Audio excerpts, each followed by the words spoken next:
Thank you, Mr. Chair. And as the individuals that are going to be speaking on behalf of this bill come up, I just want to take a minute and just thank you and your office and your extremely able team, staff, who worked with me and offered their guidance. And I think we crafted something that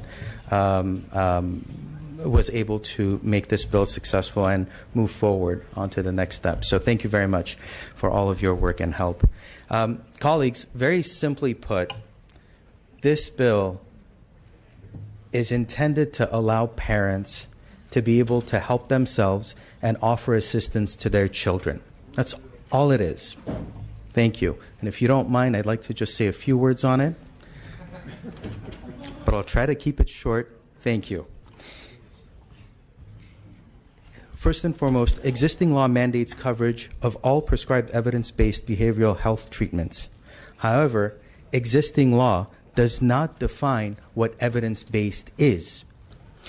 As amended, this bill corrects this by directing the Board of Psychology to develop a list of evidence-based treatment modalities for purposes of insurance coverage. Additionally, this bill extends the sunset date on the insurance mandate to January 1st of January of 2022. This bill recognizes that there is no one-size-fits-all treatment for any individual diagnosed with autism. Every child on the spectrum presents differently, and they respond to treatment differently as well. Existing law makes it difficult for families to obtain coverage for the prescribed treatments their children need and which they are entitled to under the law. In some cases, parents do challenge via the IMR process, the independent medical review process, and are successful in receiving the services needed. However, this takes time and effort that many parents simply do not have. And I just want to emphasize this point for all of you, just so you know, and this is all in your analysis. Since 2009, a total of 148 disputes have been overturned. 93% of 148 cases have been overturned. Now, it's one thing that consumers have been right 93% of the time. What really is staggering is that in a state the size of California with 38 million, only 148 cases have gone before the IMR, when there are statistics that say that 1 out of every 67 children born have some form of autism. So 148 disputes in 6 years, unfortunately, is not a good service to our parents. And that's what this bill is intending to address. So more parents don't have to be intimidated by the process, don't have to worry, don't have to be dejected by the very right of being able to provide services needed so that they can address their kids' issues early on in their lives. So with that, I will turn it over to Dr. Janine Beisman, Dina Ruiz, and Jim Lantry, who are all here with me to speak on behalf of the bill. Thank you. Thank you, Mr. Nazarian. Witnesses in support, you can have 2 witnesses at up to 3 minutes each, but of course you don't need to use the entire time. And we have a motion and a second, as an aside. Witnesses in support. Very briefly, if you don't mind. Sure. Thank you.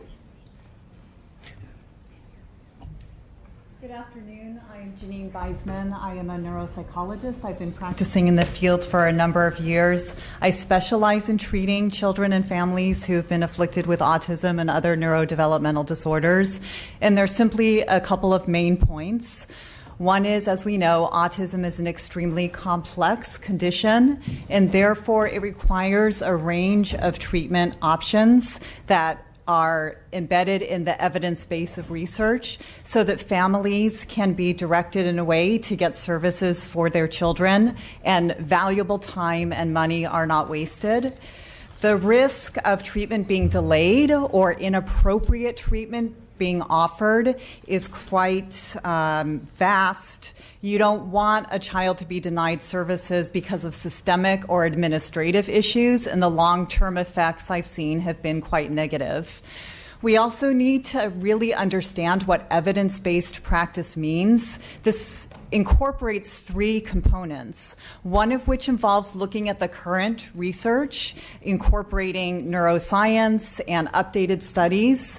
The second involves clinical judgment, a collaborative treatment team coming together with families to determine what is the best approach among the evidence-based options. And then the third aspect of that is considering what a family's values and culture are. This is what constitutes evidence-based practice. And from my own experience also as a parent, I have a 12-year-old daughter with autism. I was offered a standard of treatment for 20 hours a week. We were offered 20 hours of ABA, which I did not accept in lieu of 1 to 2 hours a week of developmentally based intervention, which I knew would be more appropriate.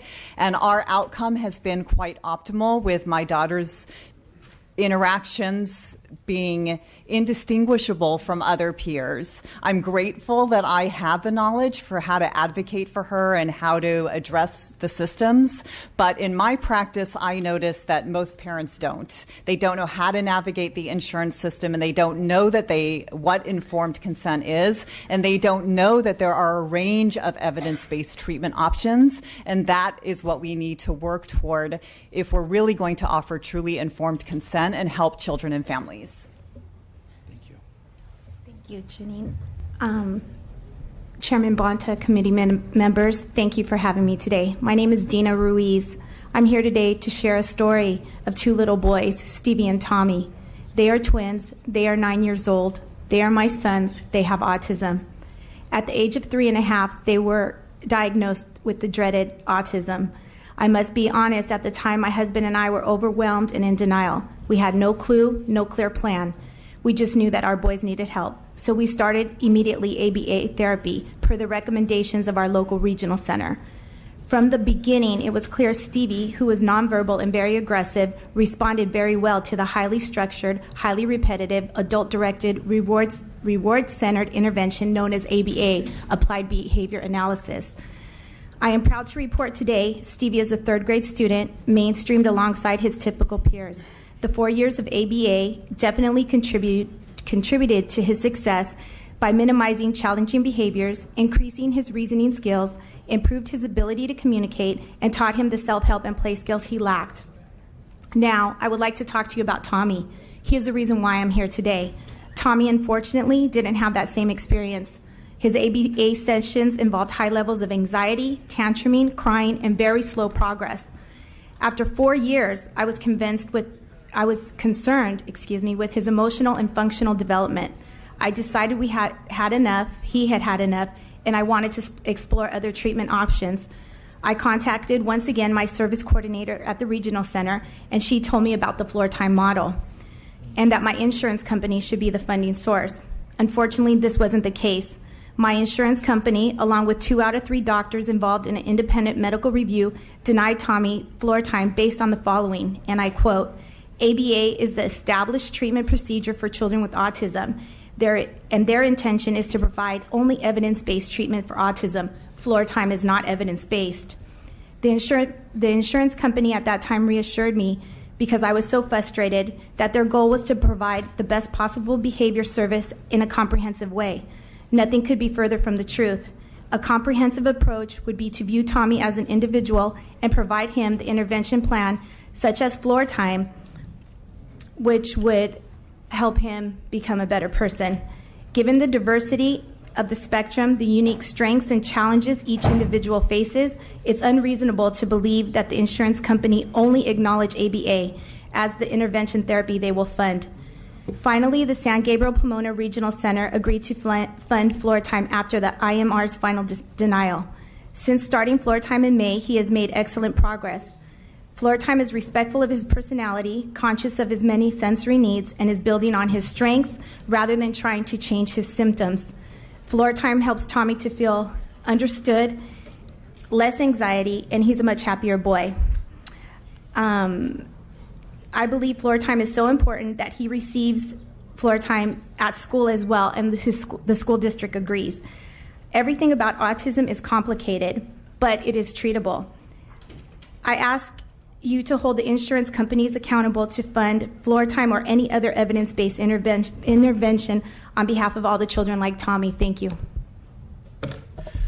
Thank you. Additional witnesses in support, please just state your name and organization and position. Jim Lantry with the DIR Floor Time Coalition, the sponsor of the bill, and we support the bill, obviously, and we're here to answer any questions if the committee has them. Thank you.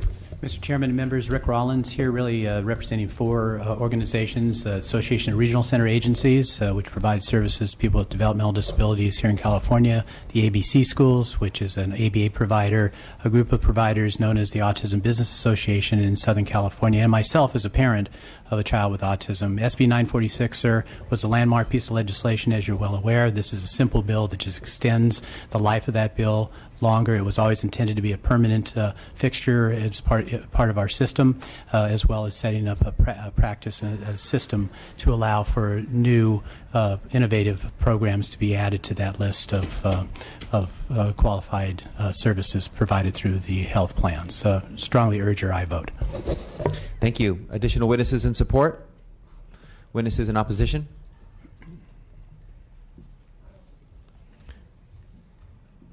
Can we please make... Okay.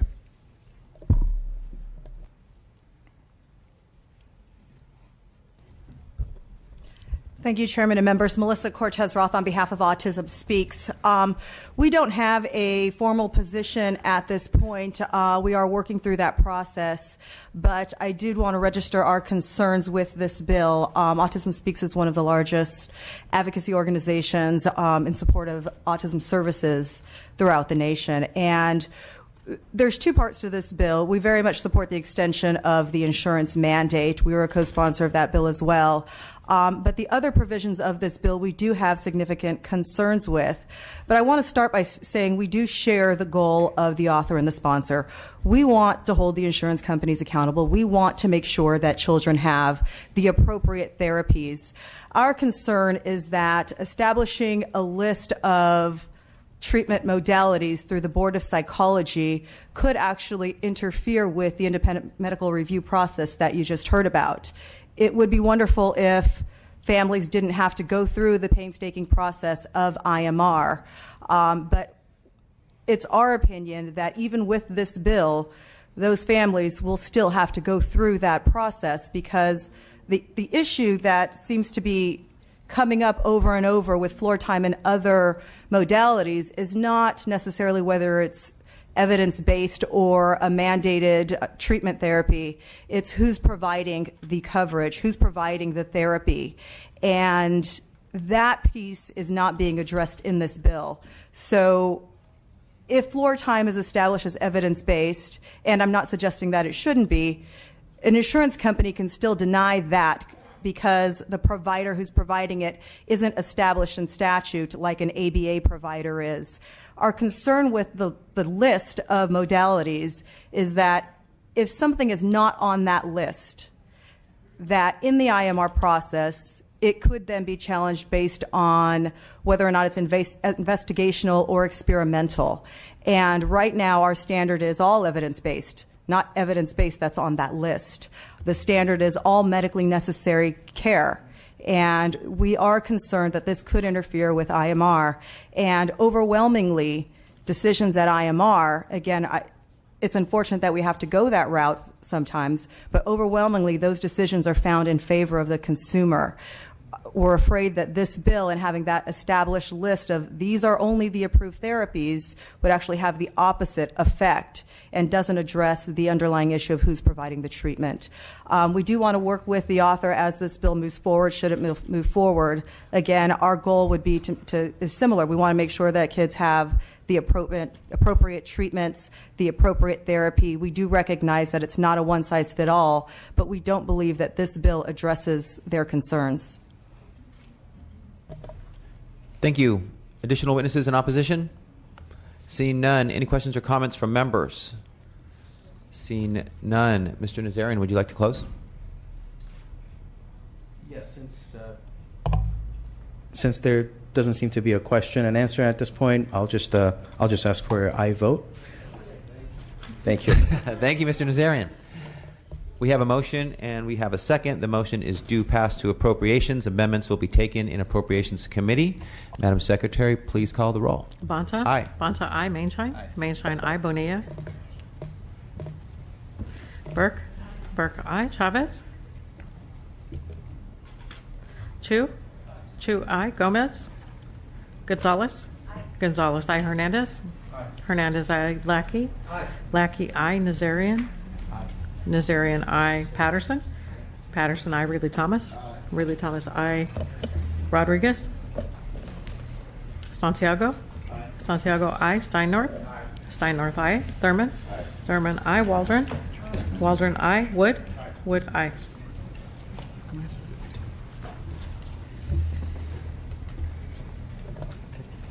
The bill passes with a vote of 15-0. Thank you very much. Thank you, Mr. Nazarian. Our final item of the day is item number 2, AB 463. Mr. Chu.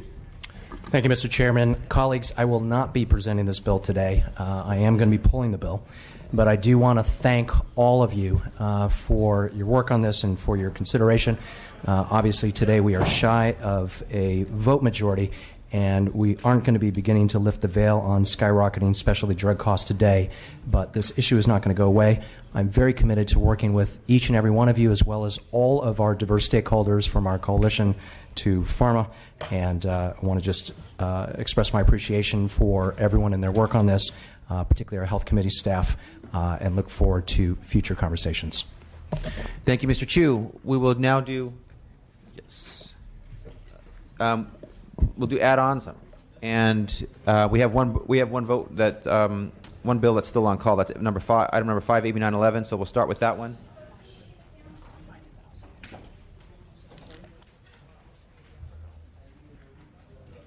Item number 5, AB 911. Mr. Bro. Madam Secretary, please call the roll of absent members. Mainshine? Mainshine, aye. Chu? No. Chu, no. Gomez? Gonzalez? No. Gonzalez, no. Hernandez? No. Hernandez, no. Nazarian? No. Nazarian, no. Thurmond? No. Thurmond, no.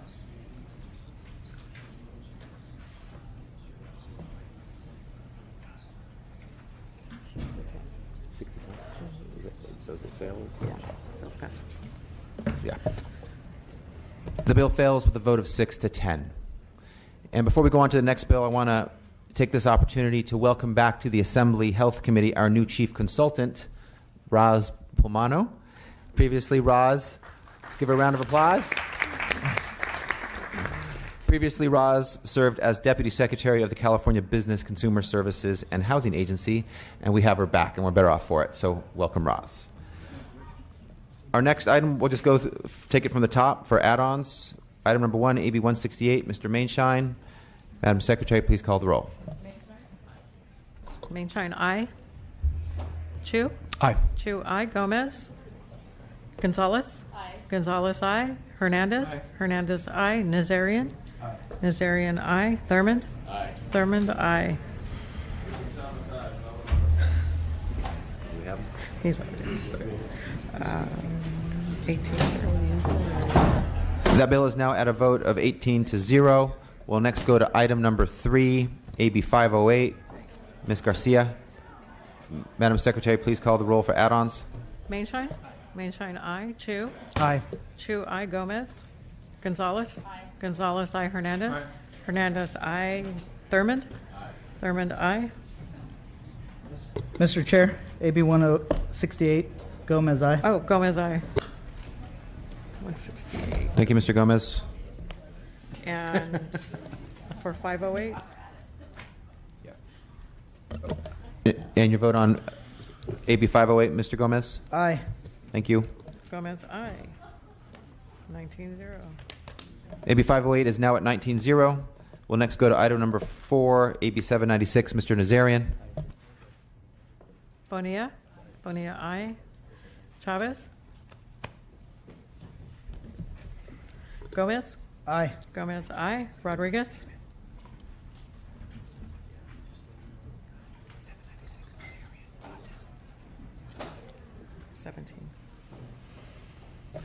That bill is now at a count of 17-0. Next, we'll go to item number 7, AB 1238. Mr. Linder. Madam Secretary, please call the roll for add-ons. Chavez? Chu? Aye. Chu, I. Gomez? Aye. Gomez, I. Gonzalez? Aye. Gonzalez, I. Hernandez? Hernandez, I. Wood?